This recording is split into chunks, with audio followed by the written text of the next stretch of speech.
जो हमारे विचार हैं इससे शायद आपके मन की स्थिति बहुत बदल सकती है। और हम लोग भारतीयों को ये सिखाया जाता है कि हम लोग उम्र के सीमा में कुछ काम करने हैं और उम्र की सीमा में कुछ काम नहीं करने होते हैं। ऐसी पद्धतियां हैं हमारे यहाँ, लेकिन विदेश में या जो वेस्टर्न कल्चर है जिसको हम लोग सब लोग अडॉप्ट कर रहे हैं, उनके साइंस को, उनके लिबरलिज्म को, उनके डेमोक्रेसी को, जिनको हम लोग अडॉप्ट कर रहे हैं, तो उन लोगों में ही कोई उम्र को टेम्पोरल कॉन्सेप्ट नहीं माना जाता है। उम्र को कोई गिनती नहीं की जाती है। उम्र कोई नंबर्स नहीं है। हम लोग उम्र को नंबर्स के रूप में देखते हैं। चलो एक बात आपसे हम पूछते हैं कि मिलिंद सोमन की उम्र है, वैसे अगर नंबर्स में देखोगे तो 54-55 साल के हो चुके हैं, लेकिन वो व्यक्ति जो तुम्हारे गांव में 55 साल का व्यक्ति है, क्या दोनों व्यक्ति एक ही प्रकार का है? क्या मिलिंद सोमन जो 55 साल के हैं और आपके गांव में जो आपके चाचा की उम्र 55 साल की हो चुकी है, क्या दोनों एक ही जैसे हैं? बिल्कुल नहीं। तो दोनों की जो टेम्पोरल एज है, जो गणित उम्र है, वो तो एक हो सकती है, लेकिन जो मेटाबॉलिक एज होता है, जिसको हम लोग शरीर के स्ट्रेंथ और पावर और बौद्धिक क्षमता और ऊर्जा, इनके आधार पर जो उम्र, मेटाबॉलिक एज कहते हैं उसको, ये जो उम्र हम लोग देखते हैं, तो वो उम्र कितनी है, इस पे कंपैरिजन करोगे तो हो सकता है कि मिलिंद सोमन की जो उम्र होगी वो अभी 22 साल निकल करके आएगी।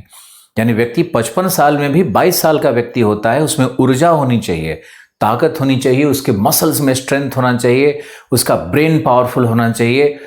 वो देखो मिलिंद सोमन साहब 45 किलोमीटर की यात्रा, 45 किलोमीटर रनिंग करते हैं, 45 किलोमीटर भागते हैं। कल्पना करो, मिलिंद सोमन को रोल मॉडल बना लो जिंदगी में। और देखोगे तो जो आइसलैंड के पास जो आयरिश सी है और जो वहाँ पे जो बर्फीले सागर हैं आइसलैंड के पास, उसमें वो बर्फ के पानी में अंदर कूद करके और उसने लगभग 30-40 किलोमीटर स्विमिंग किया समुद्र में। तो आप उस व्यक्ति को कैसे कह सकते हो कि 55 साल का, तुम 27 साल के हो, अभी 2 बार नहाओगे ठंड में खांसी होने लगती है तुमको, तो तुम ये सोचो ना कि तुम्हारे अंदर में, तुम तो मिलिंद सोमन से भी बूढ़े हो। तो उम्र मत जोड़ा करो कि मैं 27 का हूं, मैं 18 का हूं, मैं 19 का हूं, तो मेरा क्या होगा। अरे उम्र नहीं होता है, बौद्धिक। अब सचिन तेंदुलकर है, वो 16 साल की उम्र में फेस करने गया, वसीम अकरम ने पहला बॉल उसके सर पे मारा और खून बह गया। 16 साल के बच्चे पे इतना बड़ा प्रहार। वसीम अकरम दुनिया के सबसे खतरनाक गेंदबाज थे अपने टाइम में, लेकिन तेंदुलकर का देखो, उसकी ऊर्जा, उसकी ताकत, उसकी बौद्धिक क्षमता, उसके अंदर का वो पुरुष, वो कितना शानदार था कि उसने कहा कि नहीं, खून बह रहा है, लोग कह रहे हैं रिटायर हो जाओ, आप दूसरा बॉल भी मारेगा तुमको। तेंदुलकर बोला कि नहीं, मैं खेलूंगा। उसने बस 3 शब्द कहे, I am not going, I will play, मैं खेलूंगा। तेंदुलकर ने अगले ही बॉल पर वसीम अकरम को स्ट्रेट ड्राइव चौका मारा। इतिहास के पन्नों में ये घटनाएं दर्ज हो जाती हैं। तो आप लोग अपना उम्र कर करके ये जो गंवार तंत्र है ना, उससे पहले बाहर निकलो। जब तक उम्र एक दूसरे को उम्र बता करके, एक दूसरे से उम्र छुपा करके, एक दूसरे को उम्र के आधार पर कमेंट पास करके, दूसरे को उम्र के आधार पर लज्जित करके क्या मिलता है आपको? आप व्यक्ति का सम्मान करना सीखो, व्यक्ति के बौद्धिक क्षमता का, शारीरिक क्षमता का सम्मान करना सीखो। आप उम्र के आधार पर जो अपने विषय में गवेषणा करते हो, या दूसरों के विषय में जो आप कमेंट पास करते हो, या दूसरों के विषय में जो ओपिनियन बनाते हो, या जो ब्लैक जोक जिसको कहते हैं, ब्लैक ह्यूमर जो आप क्रिएट करते हो, ये कितना अनुचित है। अब अपने गाँव में बुढ़ों के लिए बुढ़ा शब्द का प्रयोग करते हो।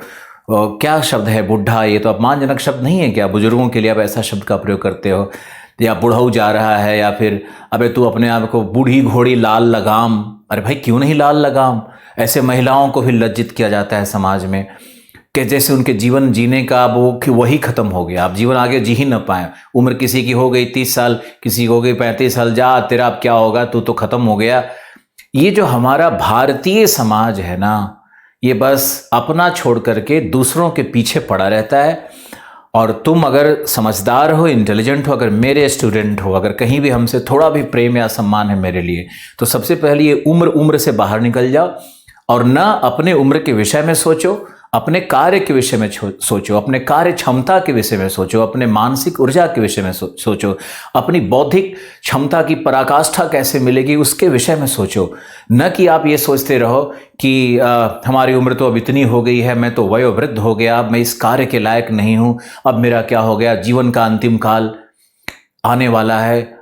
ये कितने लोग सोचते हैं। जीवन तो वही जिया है, या जीवन वही जीने का विधि भी वही है कि आप 80 साल की उम्र में भी एक नई योजना बना रहे हो, आप बहुत अच्छा वॉक और रनिंग कर रहे हो। मिलिंद सुमन की माताजी को देखो, मिलिंद सुमन की माताजी पुशअप मारती हैं और 14 किलोमीटर अभी उन्होंने दार्जिलिंग में मैराथन पहाड़ पे वो रनिंग की हैं। तो आप कल्पना करो कि 84 साल की कोई महिला, 82 साल की कोई महिला, उनमें इतनी ऊर्जा आ सकती है।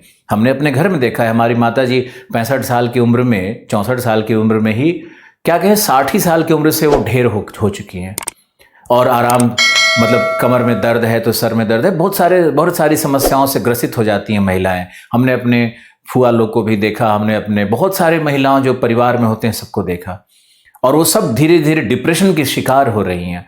डिप्रेशन क्यों आ रहा है वो समझ नहीं पा रहे हैं कि वो डिप्रेशन के शिकार हो रही हैं। क्यों? क्योंकि वो मानने लगते हैं कि हमारी तो हर चीज़ की उम्र अब खत्म हो गई, अब हम लाल साड़ी नहीं पहनेंगे, अब हम पैसा श्रृंगार नहीं कर सकते हैं, अब सोने का क्या प्रयोजन है, अब हम स्वर्ण आभूषण पहन के क्या करेंगे।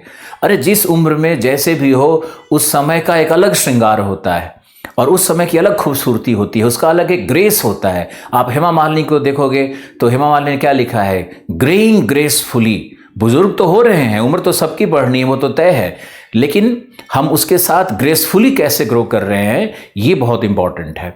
तो आप हमारी इन बातों को बहुत अच्छे से समझोगे। आज भी एक बात निकल गई, हमने आपसे शेयर कर लिया कि आप कभी उम्र की मत सोचा करो।